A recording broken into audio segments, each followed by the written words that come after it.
right? We haven't seen Kevin Spacey go to jail, right? We haven't seen Harvey Weinstein go to jail, right? Come on now. You understand me? They ain't even listening to, and they was accused by all these dozens of white women. You understand me? And we have to understand that one of the last tricks is to pit the woman against the man, and you have them two hating each other, right? You have them two hating each other, right? Because you got Gail, then you got the juxtaposition of R.Kelly, right? Black woman, black man. That shit dangerous, man. This is what we being caught up in. Instead of all of the solutions that persist and exist. The same way when I dropped that picture with that cop, right? I actually wanted to first do the video with just a white person. And the white person, I was basically just going to have them standing there next to me saying that, look, you see Keys with a white person, you think that a person is being watered down, right? But instead, you have to be like, no, that white person has sold out to Keys. And Keys done manipulated them towards his agenda so they can help us.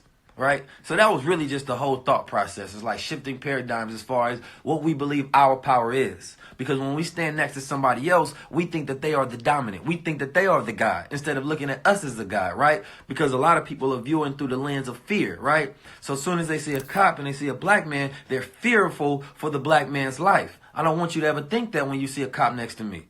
And I'm good. No fear. I don't want that to be the paradigm. That's effeminate.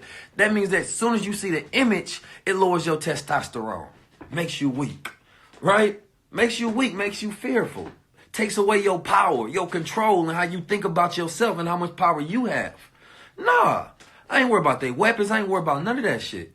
But how much psychological fear was being impregnated into your mind and how you reacted. It's all social experiments. People control people. You understand me? Through your bias and your discriminatory thought process. You understand me? Black people have been studied for so long, we know how to push the buttons of each other. We know what makes a person mad. We know what will get a person, right? And now, like I said this, we claim we secretly love what we hate, right? Because a person will post up Donald Trump more than they post up me, but they claim that they hate Donald Trump and claim that they love me, right? They say, "Key, I love you," but they posting up some evil shit all the damn time, right? So if you are what you complain about, right, or you are what you post, then who are you? You get to ask yourself that, right? So we have to get into this state of enlightenment, right? Because an enlightened people, it's impossible for them to try these same tactics with an enlightened people. You understand me? You can only do that with a people that's activated in that lower consciousness that's still acting with that monkey mind. If you in that monkey mind, it's easy to control your ass. You understand me? It's easy to control you. But when you up here, you can't touch that person. You understand me? You can't touch that person. That's power. Power is the ability to control the phenomena of energy, to be able to control your circumstances, your reality around you. I control this. You understand me? But we're not thinking about our power as young gods in this paradigm. We thinking about their power and just their plans. Yeah, we can talk about their plan, but you can't adjust their plans unless you make your own plans and then you work your plans to bring something into fruition. There's a video. Matter of fact, I think I can play some of this video. Right? And it's about these scientists. Oh no. It's about these scientists in 1964, right? And in 1964, it's called Futurists. And what they did was they did a study with all of the prominent scientists in that day to see if they was going to be right about predicting the future. And they said one of the mainstays that people was going to have to study was psychology. They said psychology was going to take a big part in developing technology. And this 1974, and they also predicted phones, like cell phones and Wi-Fi and a bunch of other different things. And this is important because when you think about the black agenda, what are we coming together and what are we saying that what we want to do with our collective power? What are we saying we want to be the thing that we usher out? And I was always taught when scientists and prophets and people of that nature convene, they convene not to just say what will happen, but they make sure that there's always a people working to bring out what they say will make happen. So that's why I say, a person being a futurist and thinking about the future is ultra important, right? Because you're impressioning an idea to be brought into existence. But if you're not planning your future, then you're just waiting for whatever to be brought into reality to happen. And so this is an interesting, dangerous game that we play with our future. You understand me? It's not left up to us. Your film is now ready to be shown. Wait a minute. Control, 30% probability. 01, yes, unlikely event that became true. So it was a bunch of scientists, the white scientists, they got together. This is not a crap game. It's a serious game at the University of Pittsburgh about the year 2001.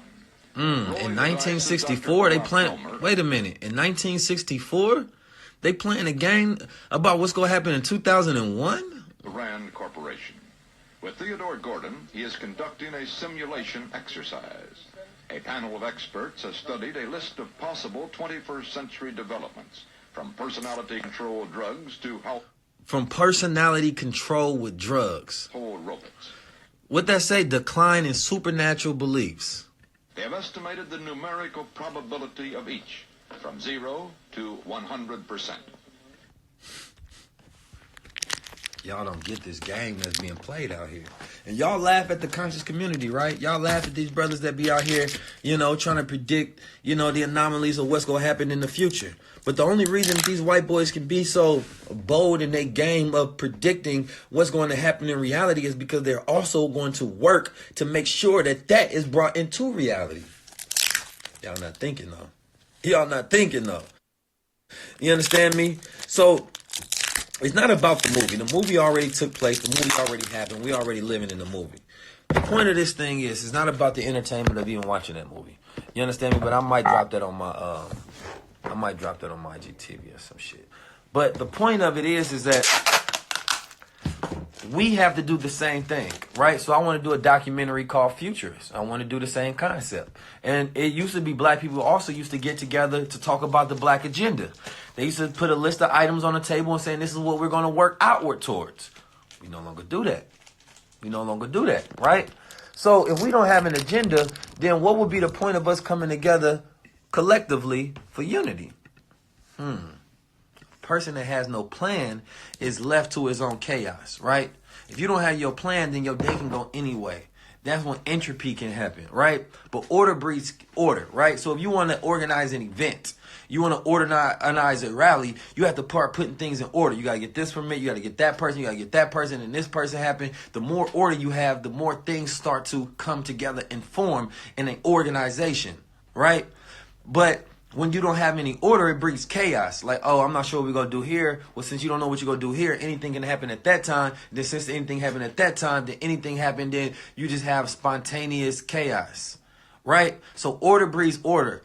Organizations only fear organization. You understand me? But chaos breeds chaos. So if we don't have a plan for our future, then we're leaving it up to future chaos. And anything can happen. Or we get stuck in somebody else's plan when we don't plan our day. Because there's two people in meeting, like I said, and we saying that, yo, what's the plan for the day? One person only has a thought, like, I don't really know, but we can go here. They just control the day. But if they have a full thought out plan, and we'll go here, and here. They're controlling your energy throughout the day because you had no plan. And the black consciousness in the collective community is not putting together the agenda for the future. Now, let's take a step back, though, right? Because Honorable Elijah Muhammad had a plan the whole time. But black people ain't want to listen, right? His plan was, he said that we gonna make the government pay for reparations and get a state and territory of our own. So the white interviewers were saying that, Mr. Muhammad, you want to get them a white territory of your own, but you're also talking about being separate. How does this fit?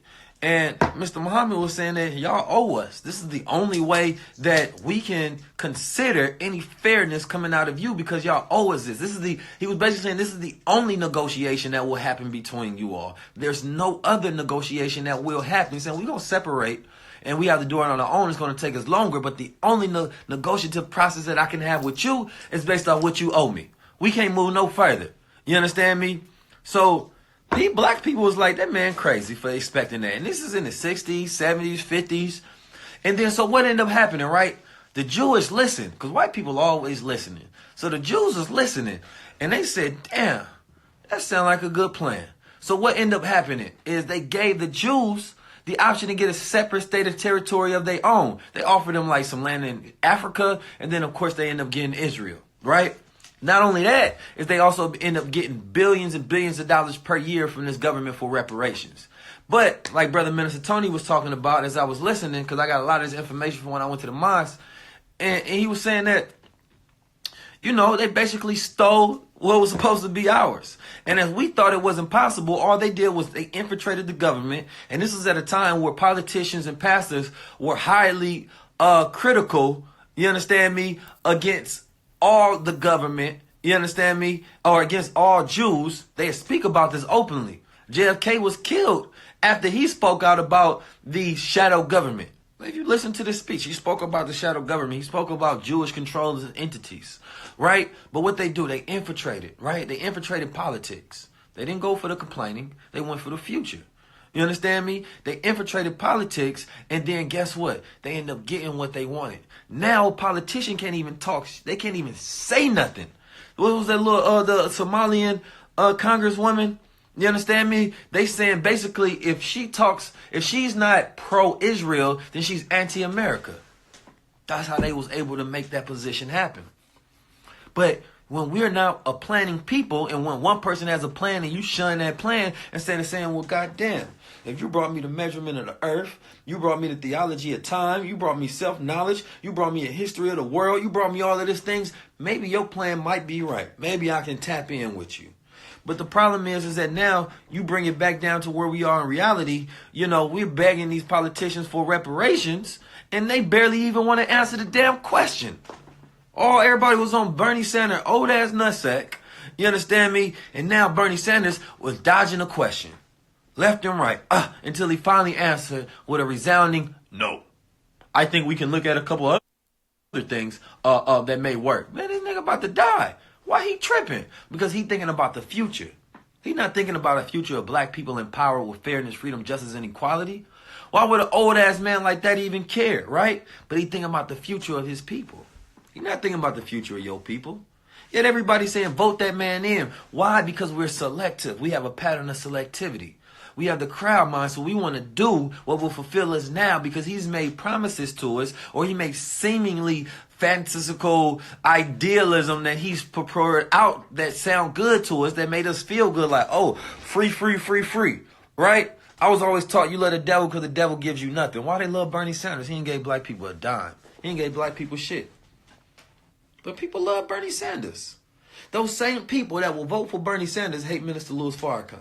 Yet Minister Louis Farrakhan has brought families together. He reformed crackheads. He reformed gangsters. You understand me? He done reached billions of people across the planet Earth. But there's people that really fucking like that old man nutsacks more than they like Minister Farrakhan. A man that engaged 60 years of his life. And reformed how many black people? Come on now. So where are we at? Because we're not going for, let me just say something nice for people. No, when you speaking truth, then of course you're not going for, oh, let me just impression the people and say what they want to hear right now. No, you're doing the things that's going to be good for their future. So you're not trying to impression and manipulate the crowd. You're trying to liberate the crowd, to have a sovereign thinking, to do what? To do for self, to think for self. But our reality that we live in, we let media think for us. We let political pundits think for us. We let satirical comedy think for us. We laugh at our brother that is in an interview, no matter how sick, devious, or how guilty he is. In the comedy, I'm going to teach y'all this lesson, and I want you to listen. There was a pseudo documentary about slavery. It's called Goodbye Uncle Tom. Some of you may have seen it. And in this pseudo documentary, the guy comes into one of the slave farms, and what they show is a slave getting neutered, right? He getting his shit chopped off. For whatever reason, I don't know. The rest of the slaves are horrifically petrified. They're petrified. But they're laughing. They're laughing and they sound like hyenas. The scene is horrific to watch because it doesn't look like this was made up. It looked like a social experiment happening in real time. And this was in the 60s and it was banned in America, right? And it was played in Britain instead, right? And they're laughing like hyenas. Ha ha ha ha ha ha. They're not laughing because they genuinely find this humorous.